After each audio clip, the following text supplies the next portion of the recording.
Okay. There's only one.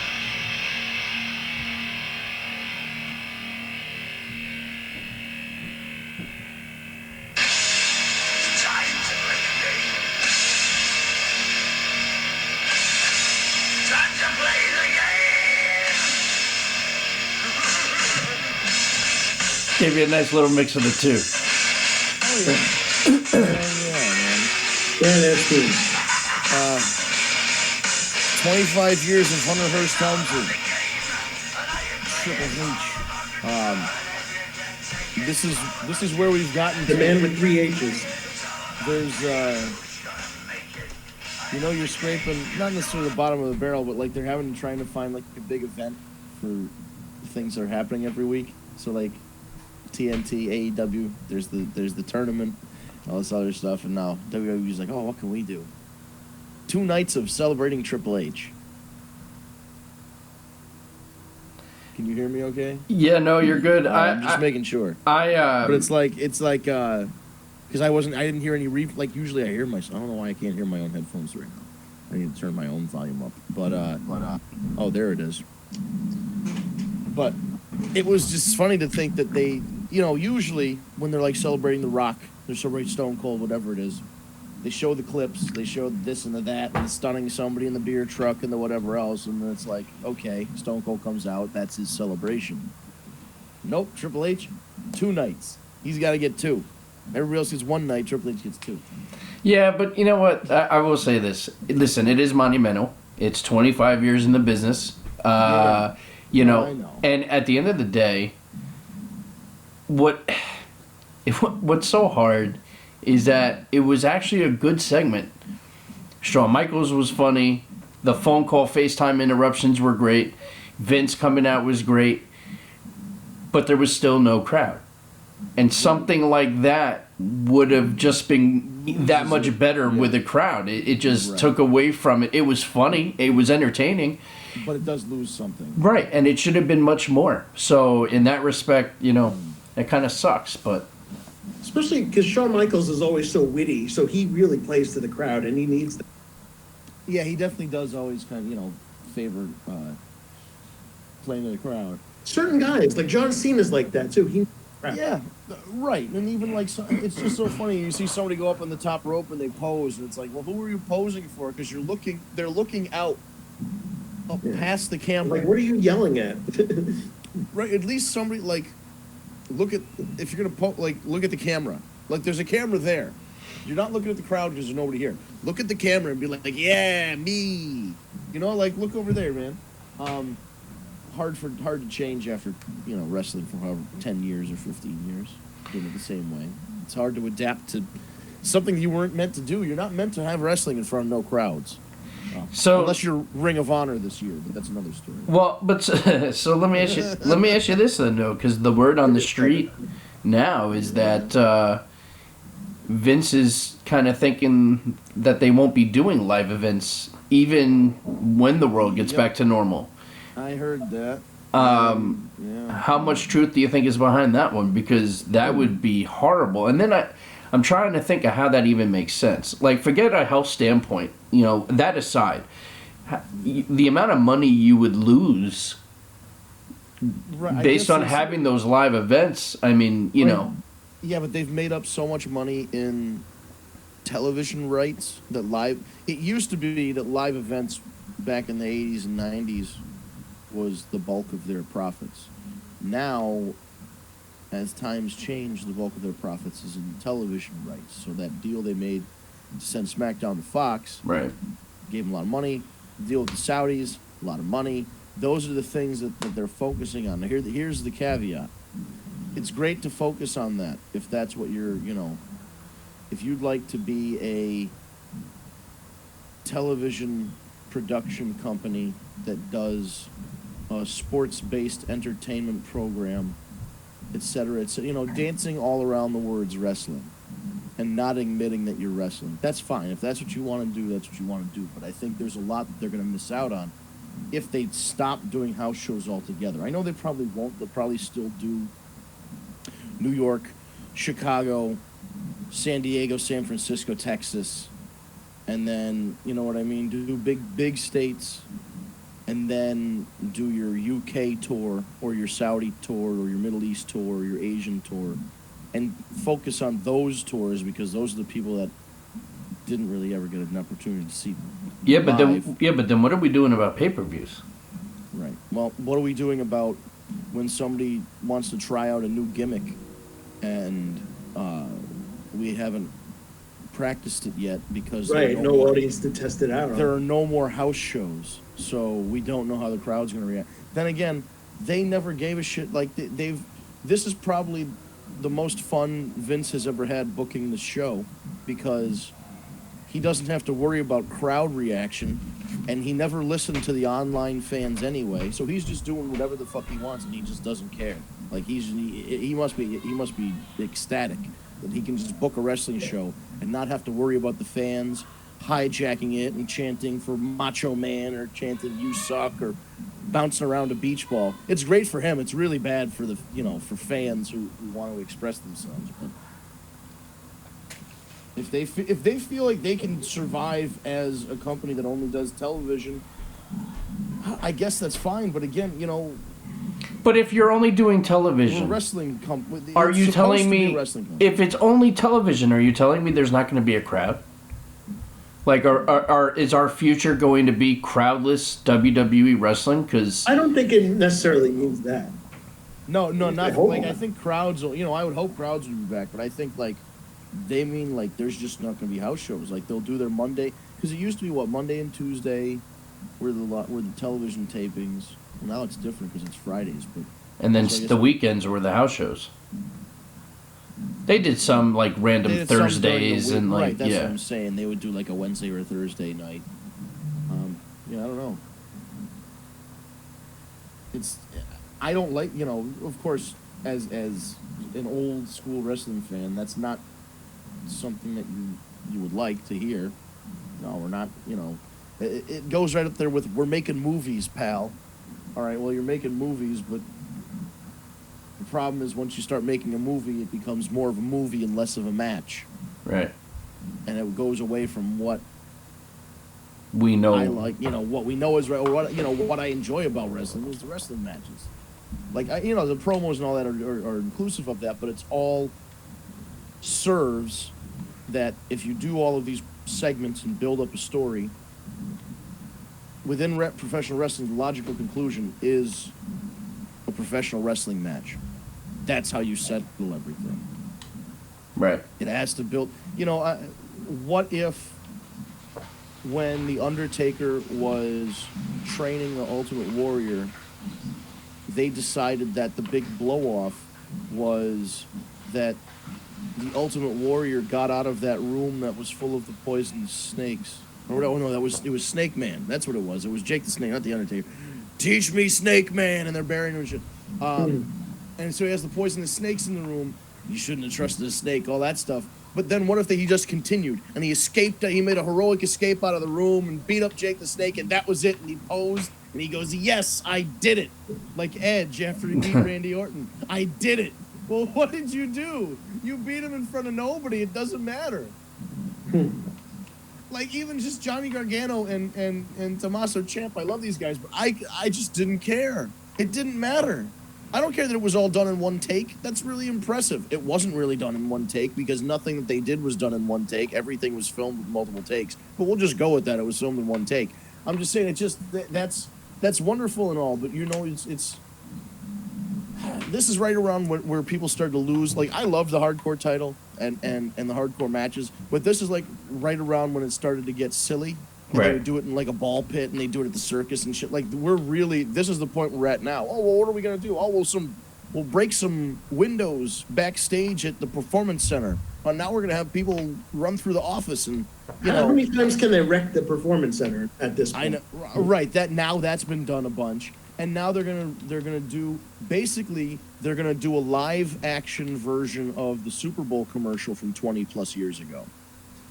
Where the wrestlers are fighting in the hallways and somebody gets thrown out a window and all this other happy horseshit. Like, I know we haven't seen that as a match concept, and it is very interesting, but at the same time, it's like we know what's going to happen.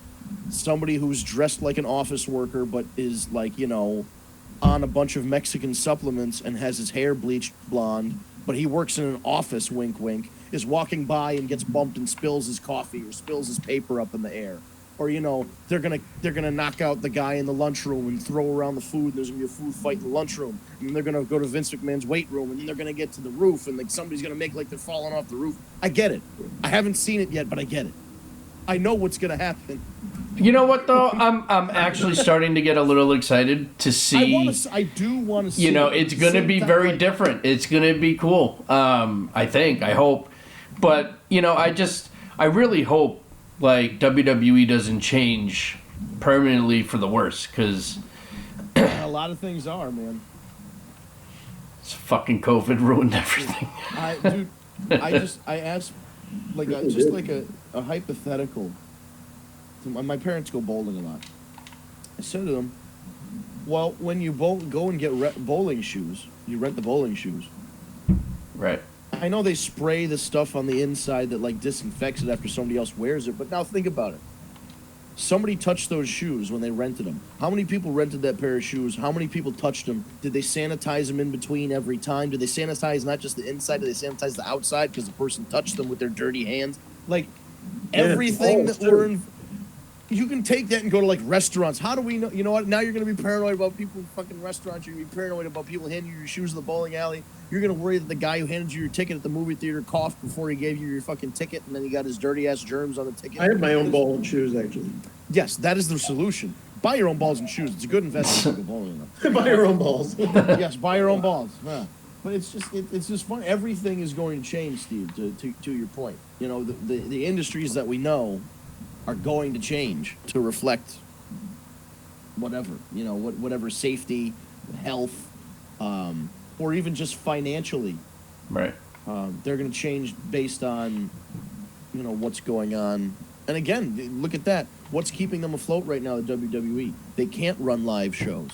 It's their television rights deals where they get $100 million from Fox or whatever it is. That's what's keeping them afloat. They got a Saudi pay-per-view out before this whole thing hit in February. That's a big, you know, profit to them. And then, of course, they released a bunch of people, so they're not losing money. They're saving money. And, I don't know, around we go, man. That's the modern business post-COVID, is really chipping away the extra stuff. Finding what really, you know, like in your life, you found what matters, what doesn't, what you'll leave the house for, what you won't, what you can put off, where you can travel to, etc. It's the same thing with the business. If they realize they can operate with less people, they're going to operate with less people. If they can operate doing less events, they'll do less events. Like at this point now, it's all about not necessarily cost cutting, but making sure that you've got enough value in your company or enough, you know, funds to keep your company running after this whole thing blows over. Makes you wonder if they're going to go to like smaller places for WrestleMania, like back to the Garden or something. Right. It's so hard to know, because even now, we don't know as a collective people the next time they're going to let us gather in such large numbers in excess of that, and not even WrestleMania numbers. I'm talking about Madison Square Garden numbers, or like Civic Center numbers, you know, things like that. 10, 15, 20,000 people. That's still a lot of people in a small area that if there's some kind of virus going around that doesn't have a cure, it's not really a great idea. So we don't even know the time. There's so many question marks. We don't even have a timeline for when we can assume that this is going to get back to normal. Because I think out of everything, travel and live events are going to be like the last stuff to come back, or at least the last stuff that's going to come back healthy. Because that first group of people, unfortunately, there's going to be a group of people that as soon as they open the airports are going to run to the airport. And then that group of people is all going to get fucking sick. And the people that waited an extra couple months before taking a flight probably going to be okay.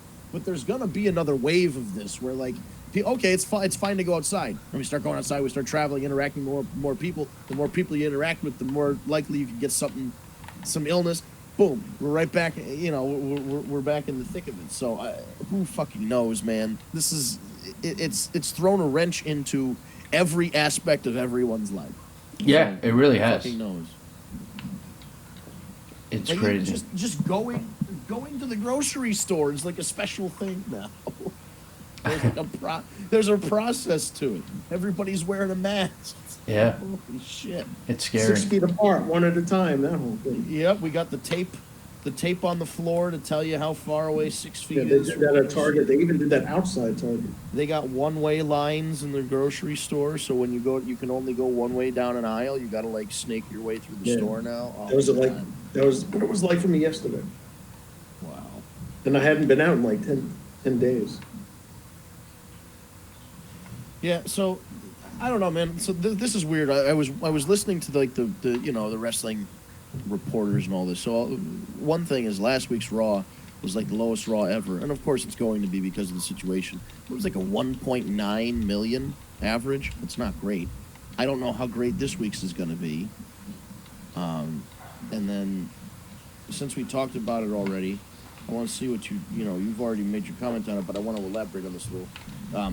There's a lot of scuttlebutt going around that Vince McMahon's performance the other night was sad or like indicative of him getting older. It seemed like he couldn't like get the words over his teeth and like he stumbled over his like it just didn't seem like Something seemed off. It seemed like it just he was, but I think I think the crowd not being there may have played a part of that. He's not used to. It's all of this, Right? What I You mean? know, It's all like of it he's not together. used to not getting an ovation. You know what I mean? I don't know if that's even true. I'm just saying, like, to me, that can make a difference. But yeah, it just.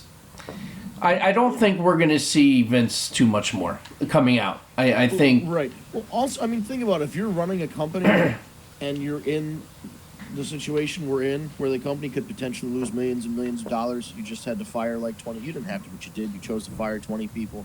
All this crazy shit's happening. You're probably not going to be like all there. You're going to be a little frazzled. You're going to be a little stressed out, or a lot stressed out. So I can understand why he wouldn't necessarily be feeling himself. Well, I mean, listen. Look at even the XFL. I mean, which was a hit this time around. Oh yeah, that's the other And thing. this time it wasn't his fault.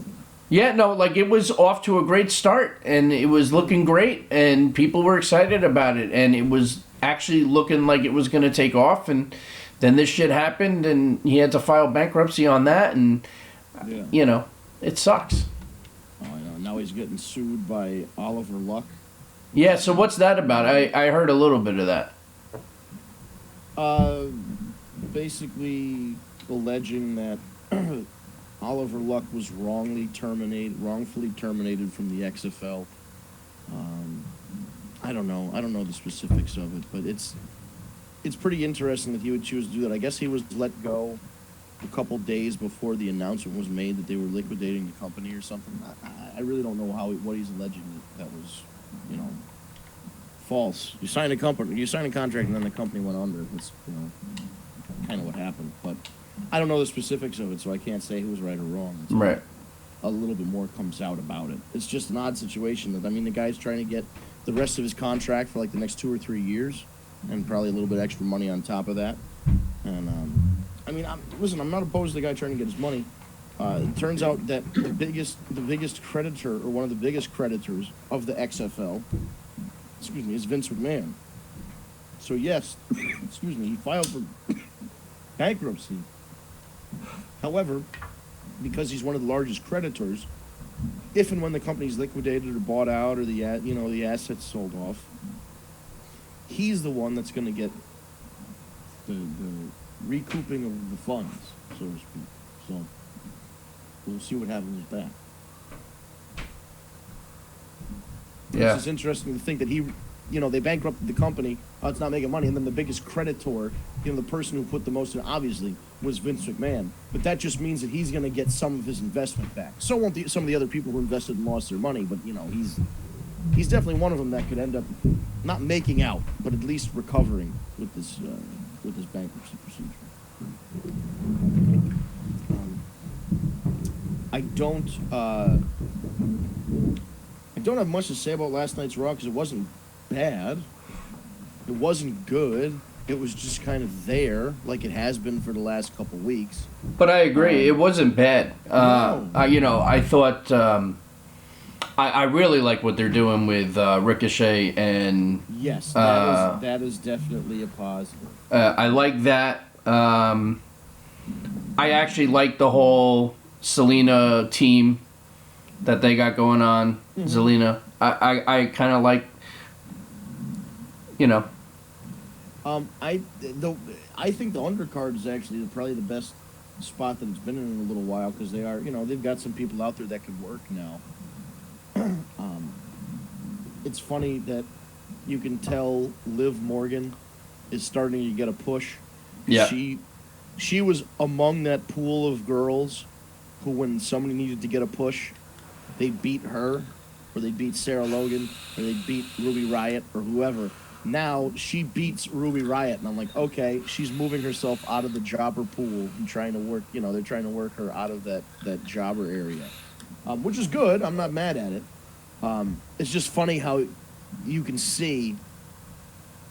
Usually, she would be put against somebody like an Asuka or whatever and just lose. But now, then she got matched up with somebody of like equal representation on the roster, equal power on the roster. Right. And she beat her, so she's gonna work her way up. I don't love. I know we've mentioned this before because it doesn't make any sense. I don't love Drew McIntyre's first feud being Seth Rollins. no, I hate it. Because, first of all, Seth lost at WrestleMania. He shouldn't be getting... He shouldn't be in the conversation. Right, he shouldn't even be anywhere near the conversation. It's ridiculous.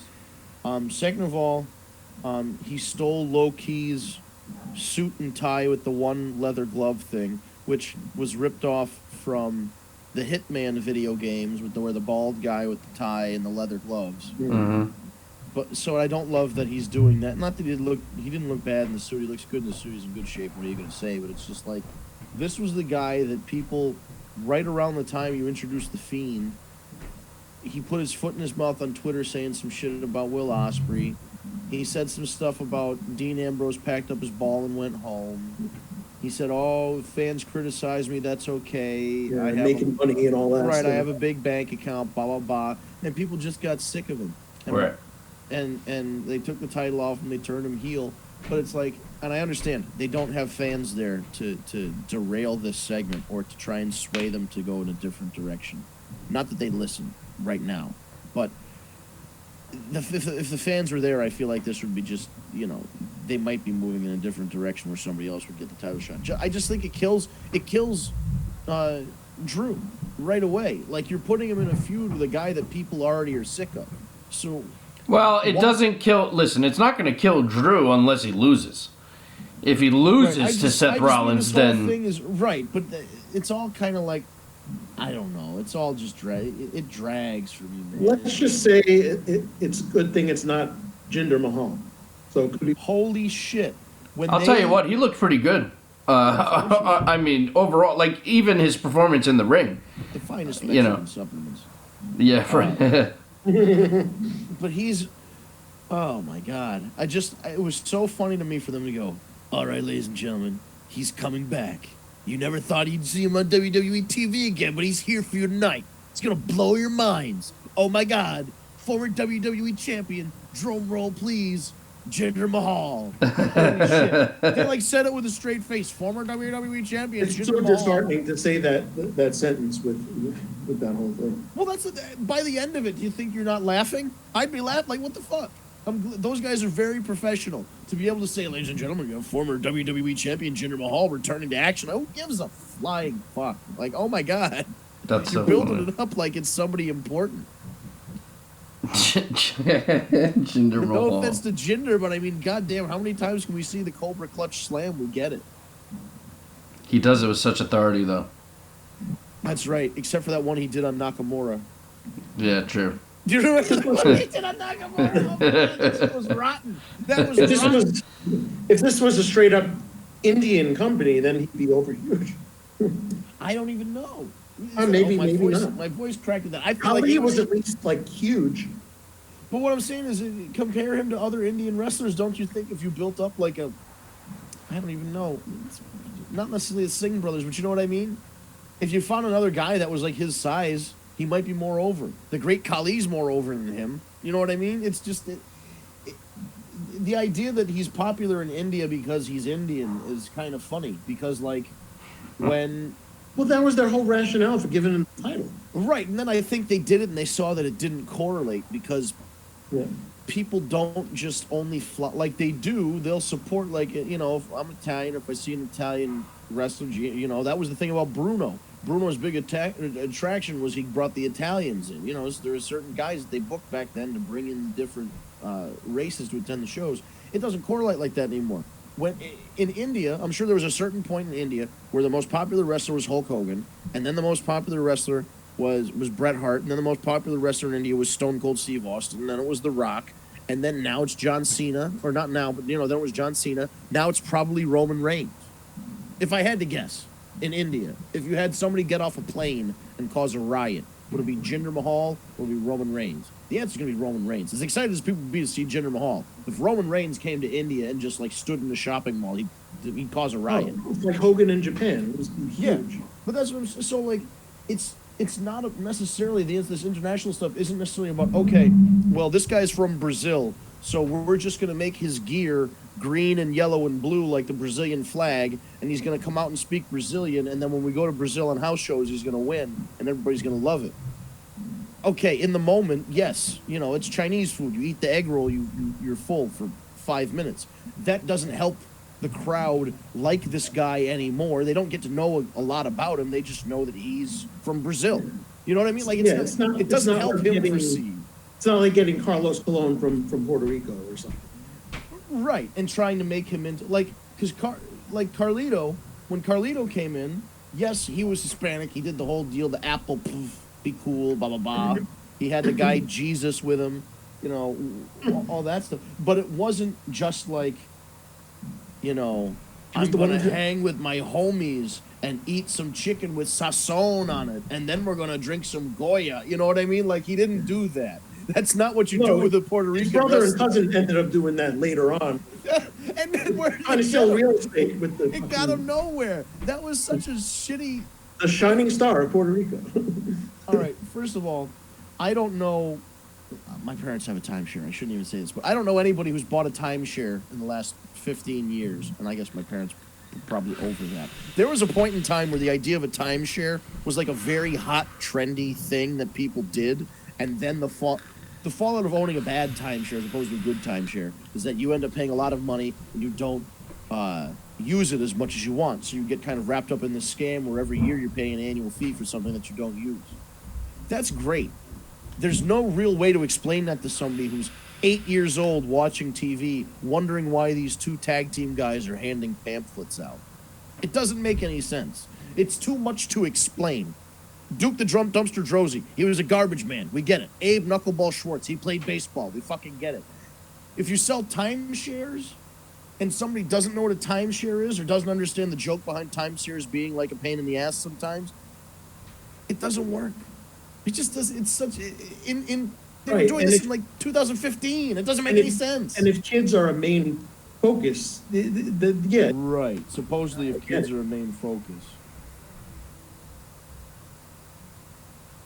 I don't know, man. It's just so weird. It's so strange that, you know, they're trying to find these different formulas of like, all right, well, we'll go to India. We'll make the WWE champion in India. We'll see how that goes. And you know, well, we're going to go to Japan, but instead of the main event being like Nakamura or whatever, it's going to be the Beast from the Beast to the East. We're going to have Brock Lesnar go over there and wrestle Kofi Kingston. See how they like that. They're trying to like hone in. It's interesting that they're trying to hone in on what these different markets want. It's just so funny to see the actual. My biggest problem with Jinder Mahal was that it's not even that he was just a jobber like previously, but he went from jobber to champion with zero buildup. Yeah, there was no story. No, if it was like, you know, and it wasn't like it was like a 1, 2, 3 kid upset thing either. Yeah, and it wasn't like he scratched and clawed and like somebody was like, "You're never gonna do it. You'll only ever be a like 3-man if they had totally pushed him, like get him into a thing towards WrestleMania, have him actually win the Andre Battle Royal and then the other Battle Royal, then you know, yeah, subtle. But you can't just take anybody out of nowhere and do that. Yeah, no, I mean, listen, I don't disagree with you. It's. But again, that's what happens when you got.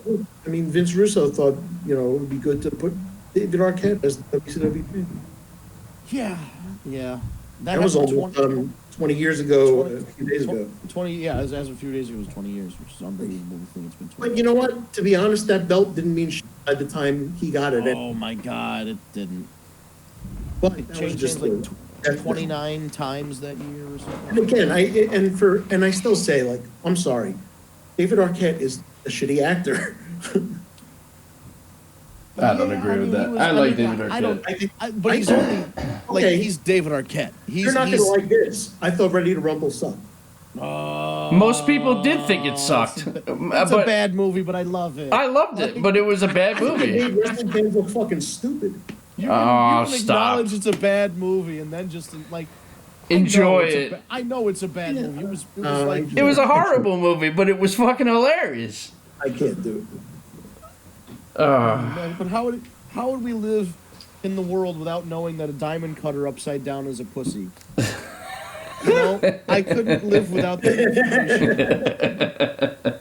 And thank you for bringing that to our attention. Because now, to bring it all full circle, MJF does it when talking about Diamond Dallas Page. So like, it's a kind of a cool full circle moment to see MJF doing this on TNT to Diamond Dallas Page. And then there's the people that, like, was it DDP or was it Jay-Z that did it first, you know? Well, yeah, I think the amount of money that DDP has won in lawsuits over the years, he did it first.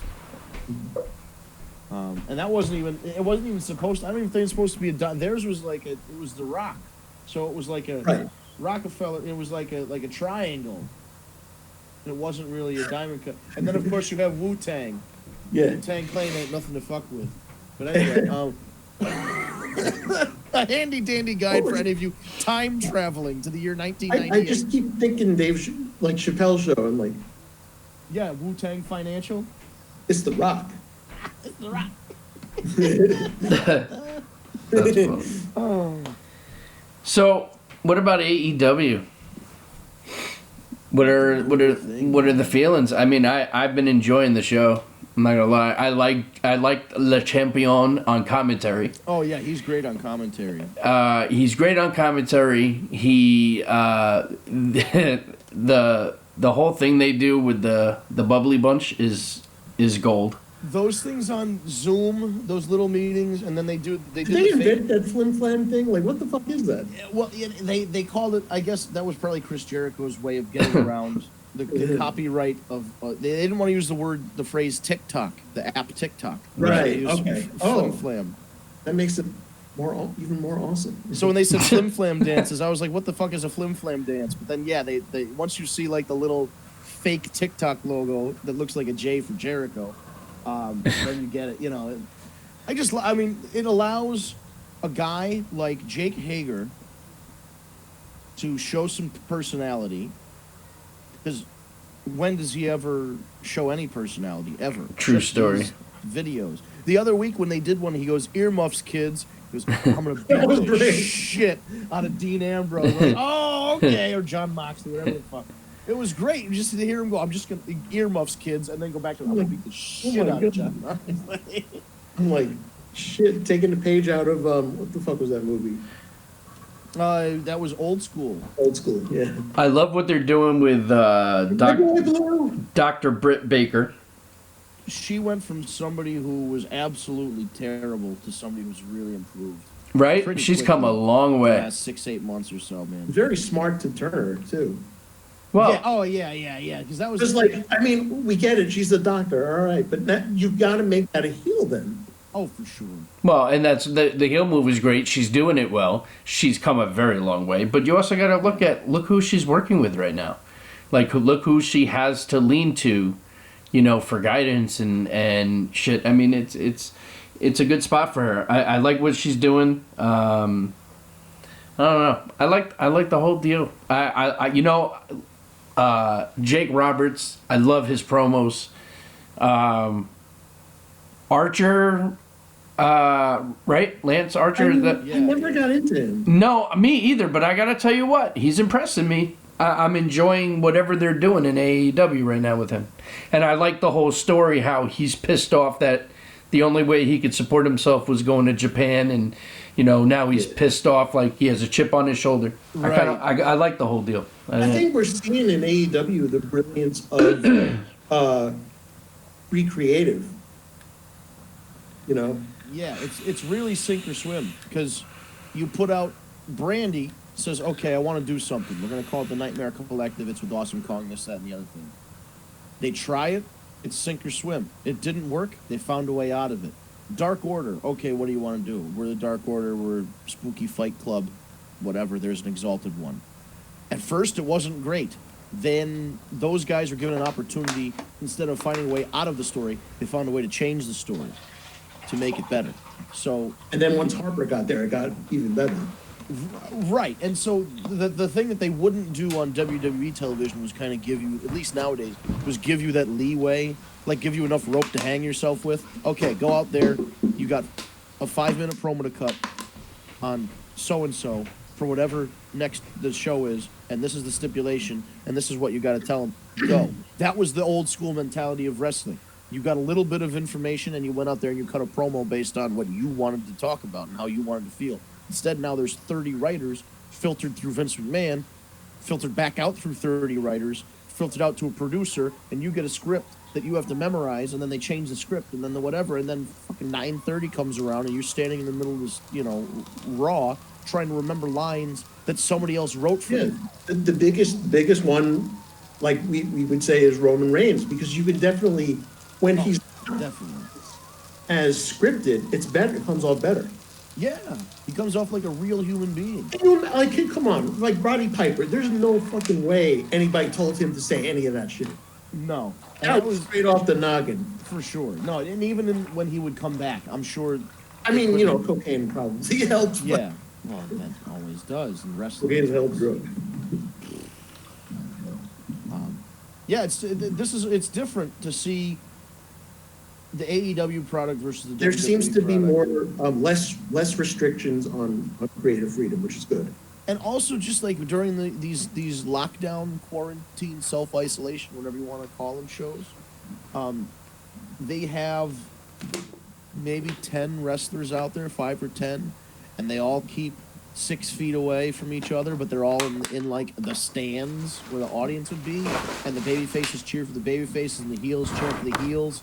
And when Wardlow came up, yeah, there's gambling, there's drinking. I love that.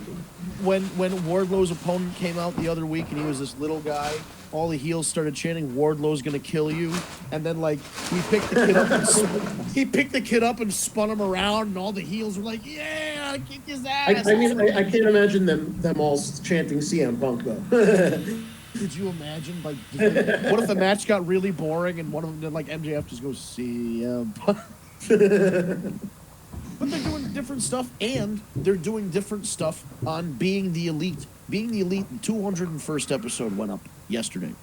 Episode 200 was in 3 parts, and it ended with Matt and Nick having a wrestling match. Basically a backyard wrestling match, because they literally rented a ring and put it on the tennis court that's in their backyard, and they went from the tennis court to the actual backyard of the house and all over the fucking place, and had like what if they were going to wrestle each other, Matt Jackson versus Nick Jackson, that was the match they wanted to have. So they had it on Being the Elite 200.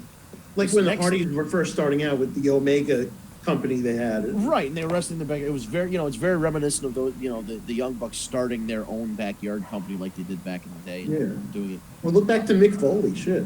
Right, jumping off the roof. The important part about episode 201 is that the Young Bucks are sitting outside talking at like a picnic table or so, in their backyard. And they're like, "Oh, what a nice day. Oh, look, there's something up in the sky." And they flip the camera up in the air, and of course it's all it's they just put it in, but they made it look okay enough. Big letters like skywriting, FTR. And that's how they ended the episode with FTR. But here's the thing. Not only is it FTR, which is, the revival, the revolt, whatever, it was an omen in the sky. And do you know what the omen in the sky is? The omen in the sky is the entrance theme, or was the entrance theme for the club, Gallows and Anderson. Really? Carl Anderson online on Twitter the other day says he wants the Young Bucks versus the Revival versus the Bullet Club. That's a match that he wants. That's a match I'd like to see. Could you imagine? Could you fucking imagine? Things are going to get very, very interesting. And that's the thing. I've heard, if Vince McMahon will give just about anybody a release right now. Right. Because of the situation. Okay, well, if that's the case, there's a guy, it sucks. Mike and Maria Kanellis, who I've known a long time, don't have jobs right now. Yeah, Guess it sucks. what? They had very, very good jobs for a few years. And I hope that they saved some money from that and that they're able to, do what they need to do until they get back on their feet. But look at this and guy. not This for is a guy- nothing, WWE's not the only game out there right now. But that's what I'm saying. He was only collecting a paycheck, and this is one of his things. He's like, it's the difference between making money and doing what you love. And then he was making money. Now he's made the money, so he can do what he loves. Right. He can go back to Ring of Honor. He can go back to Japan. He can go to AEW. He can go back to Impact. There's a lot of things that he could do to continue his. I think I personally think him and Maria would be a great fit in AEW. So, I agree. so I don't know if they, I don't know what they would, I don't even know what they're looking like. It just makes you wonder what would have their happened if they would have started in NXT first. Right. On the lines of like the Undisputed Era, that kind of thing. So I want to switch gears for a second, and I want your opinions on WWE 2K Battlegrounds. What are we thinking? Now, we're not getting another 2K as we know it this year. That does not mean that we won't have one the following year. Hopefully they're taking a year to really come up with something incredible for next year. Meantime, we have this animated arcade version. I don't know. I'm kind of more myself. I like the traditional wrestling games. Yeah. I'm not so big into the arcade thing, but I don't know. What do you guys think? It looks hokey. The only arcade stuff I liked was WrestleCade or something, Yeah. or whatever the hell it was called. WrestleFest. Yep. WrestleFest. I fucking love that game. That was a great game. But as a regular console video, it just not. That's the thing. It looks like a cell phone game. Right. The characters. So, all of the men characters have the same body with a different head, and then all the female characters have a different the same body with a different head. The outfits are changing, and the faces and the heads are changing. On fire, and Right, but if you look, everybody's got these big thighs like this, and it's just people who aren't. There are people on the roster who have that build. You've got your Embers and who have that Bailey's got the badonkadonk butt but every character model has this big thigh badonkadonk butt thing when that's not the person's body type. So it's a very you can't put Rey Mysterio and Brock Lesnar next to each other with that, Right, and they both are going to look similar with the same proportions, and they're both going to stand like this. You know what I mean? It looks like exactly what it is. The studio that did NBA Playgrounds and NBA Playgrounds 2, which is a free-to-play. Basically, it's it's free. It's kind of plays like NBA Jam, kind of. And then through winning basketball games, you earn points to unlock different basketball players. But then, of course, there's microtransactions. So if you don't want to wait to earn your tokens by winning your matches, you can spend $59.99 and get 10,000 tokens and unlock all the guys you want to unlock. So I feel like this is what we're going to get to, is this game's going to come out. You're going to have 5 men wrestlers and 5 women's wrestlers when you start out, and you have to wrestle to earn tokens to buy more wrestlers. Or, oh, look, you can just go to the tab, buy some tokens, and then use the tokens to buy your wrestlers.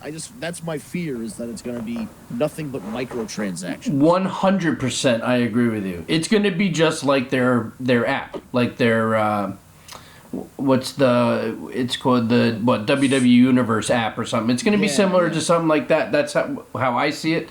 I don't know. I'm not overly excited. I'm kind of bummed that we're not getting a traditional 2K game this year. I had a feeling that was happening, though. Listen, there was a lot wrong with this one. Don't get me wrong. But- I think if they're waiting a year, they really need to use this opportunity to. Well, and that's if they're doing it, because I've heard mixed. I've Yeah. heard that they're not doing another one, and if that's the case, I mean, you can't go out like this Do we one. know a timeline on like the team,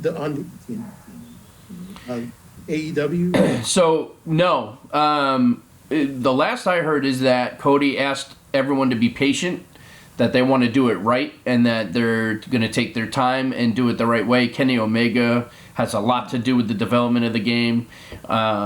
It's Do probably they going have a to set company that they're working with? that I don't know. Vince, have you heard? No, and that's Like for 2K, WWE was using what? EA Sports. I don't remember. Was it EA they Sports? They were using Ukes. Ukes, yeah. Using That was AKI. Pretty good when it was that. Yeah, and then AKI was the ones that were the original, like the No Mercies and what have you. I mean, So- is the claim still a thing? You know what? I'm not sure if a claim is still a thing anymore. It might. Somebody probably owns it. But what happens with something like that is, so for the AEW game, the last time they had like a pay-per-view and they did one of those live things and Kenny was talking about it, like a live Q&A. He mentioned that there's a certain engine that people want them to use, and that's the AKI engine. I think AKI Interactive is still around. I think. So that would lead me to believe that they're trying to work with people either directly at AKI to acquire the exact gameplay platform, or they're working with somebody who worked on that platform now 20 plus years ago and are going to find a way to update that style of gameplay, which I hope they do. You know, they need to they need to change all the thing about the AKI thing is that it worked well on the controller and the system. You know what I mean? The controls were easy to use. You had the A and the B, and you had your camera button. You had your wiggle the special stick to taunt and then to do your special move. It was all based around the mapping the buttons. If they can take that and move it to this new technology that has so much new stuff. I mean, the controllers didn't rumble. You had to buy a rumble pack for the N64 back then. So, like, the controllers rumble. I forgot about that. Holy Yeah, you couldn't. Such a simple thing. Your controller didn't rumble, and now there's A, B, X, Y. There's the shoulder buttons. There's the triggers. There's a lot of goddamn buttons. So they can add new. Like usually they should keep it pretty much the same in terms of what people remember. The shoulder buttons should be to block a move, and then the run with the one and the target with the other, and then if they can find a way to meld the 2K controls with the gameplay of the old AKI games like Revenge and No Mercy and WrestleMania 2000, that could be a hell of a game. And it would have Kenny Omega, and it would have Orange Cat. Like, that's what I'm curious about. What are they going to do when they program Orange Cassidy into a video game? Does he play like a regular arcade video game fighting character? Do they have him do something different? It's very interesting to think what AEW. That's true. Yeah, it would be hard to program that kind of thing. I think if they're willing to not rush it and take their time, I think we're going to be very happy with the result. Like, can you imagine, like, if they had like a thing where, like, when Moxley DDT'd Omega on the fucking chips? Oh, they gotta have. That's the thing. And again, I know we're putting all this on a fictional game, but you got to think about it in the way of modern gameplay. That's one thing people really want to be able to do. You want something unique, something that sticks out from the bunch. Like, and if you make it an arcade-style game, you can do a lot of different stuff that you couldn't normally do in a simulation, more realistic style video game like 2K. So I've never seen in a video game, maybe old Smackdowns and Raws, climbing the set and then jumping off the top of the Tron onto somebody like Shane used to do. Shane O'Mac used to do. You know what I mean? Like, you couldn't do that in a video game back then, but now I feel like the technology's there. If you want to DDT somebody on the poker chips, or if they're on the floor and you're on the poker chips and you want to dive off, you should be able to do that, or run them, Irish whip them into the poker chips. Yeah, interact with you. I feel like WWE hasn't really done a lot of backstage stuff in a long time. There used to be a lot more options for backstage, I think. Yeah, it was all very streamlined now. Oh man, it'd be funny if instead of a regular crowd, it's wrestlers in the crowd. like Yeah. the thing. They could do some interesting stuff with this little Battlegrounds game, because they're trying to capture that like Fortnite, PUBG looking art style, and then it's a free to play game, probably, most likely, and then it looks like it's both wrestling, but it also looks like you can knock the opponent out of the ring and then like off. It looked like they were fighting on an island, and like you could knock them into the water, and then like an alligator would eat them, and that's how you won, was that you knocked him into the alligator. Like I said, it reminds me of WrestleMania, the arcade game. Or In Your House. Hit Yokozuna and a bunch of fucking rotisserie chickens fly out and shit. I remember that. or Doink the Clown would roll you up into a soccer ball and punt kick you out of the ring. Bam Bam Bigelow would say, "Get out of my ring." He had like the fire from his tattoos. The game's gonna suck. Razor Ramon, nobody messes with the bad guy. The game's gonna suck. I don't have any high hopes for this game. I really don't.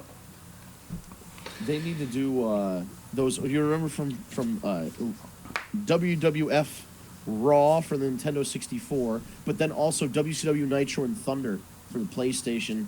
And the Raw game was on PlayStation. They had those little videos, like Ahmed Johnson would come up, "Head a fool! I'm gonna kick your butt," and you couldn't understand a word he was saying because it was 1990s camcorders. It's so and true. It was just like a terrible video, and it was like this choppy ass video. And it was Ahmed Johnson. What is Ahmed Johnson saying?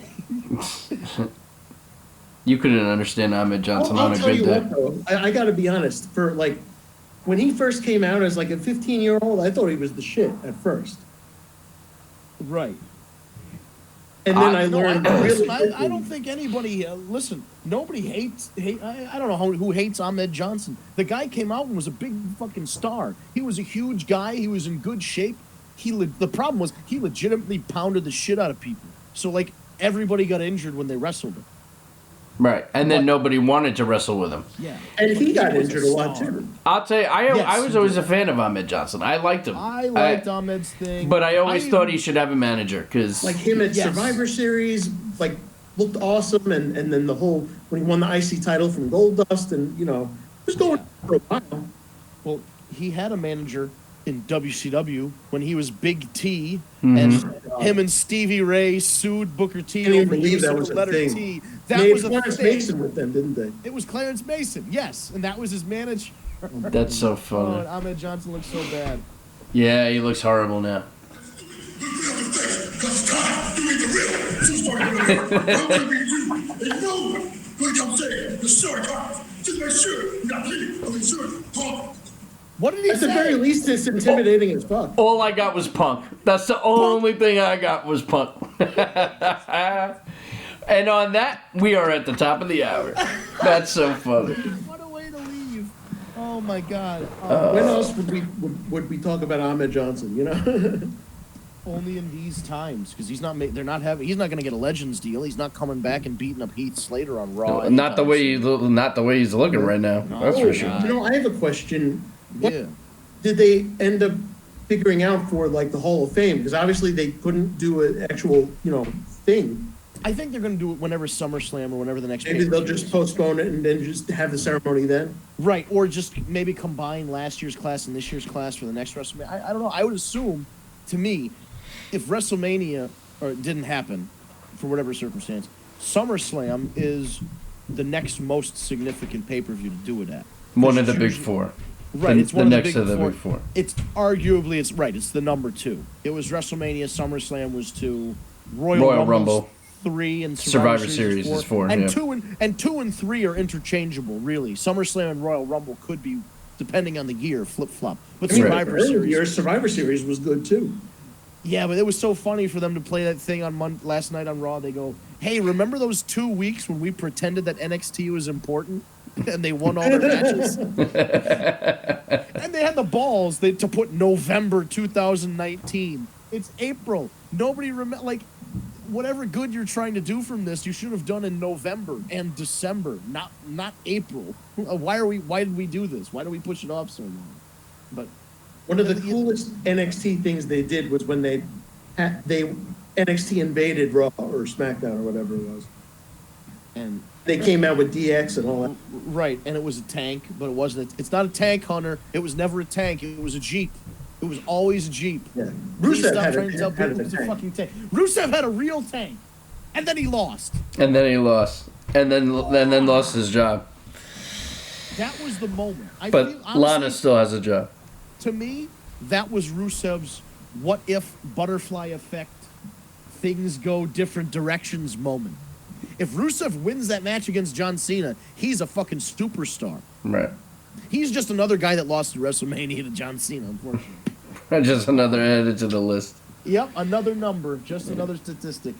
But, all right. Yeah, I guess that's it for this week. We got only a couple minutes left. We want to thank you for listening to our live podcast here, The War Report, brought to you by TagMeDate.com, which, much like everything else, the redesign of TagMeDate.com is being impacted by the coronavirus. So we've got some leads on some new designers and people, but also it's just a matter of, I mean, listen, times are tough.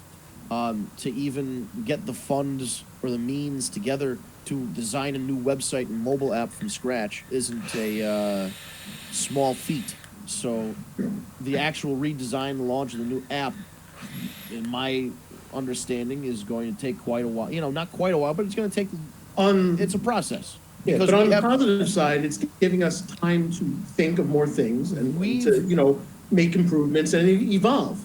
We've come up with some stuff that I think, if we implement it correctly... I mean, shit, there's a video that I took at WrestleCade I wanted to play for quite a while, and we haven't been able to yet. Yeah, he's holding off on that. And trust me, you folks are going to love it. And Ryan, you really are. That's a good video. And then Ryan came up with an idea the other night that we were talking about, that, something that we could do for the members of the site to kind of get the members to interact with each other. Trying to be innovative and evolve. Yeah.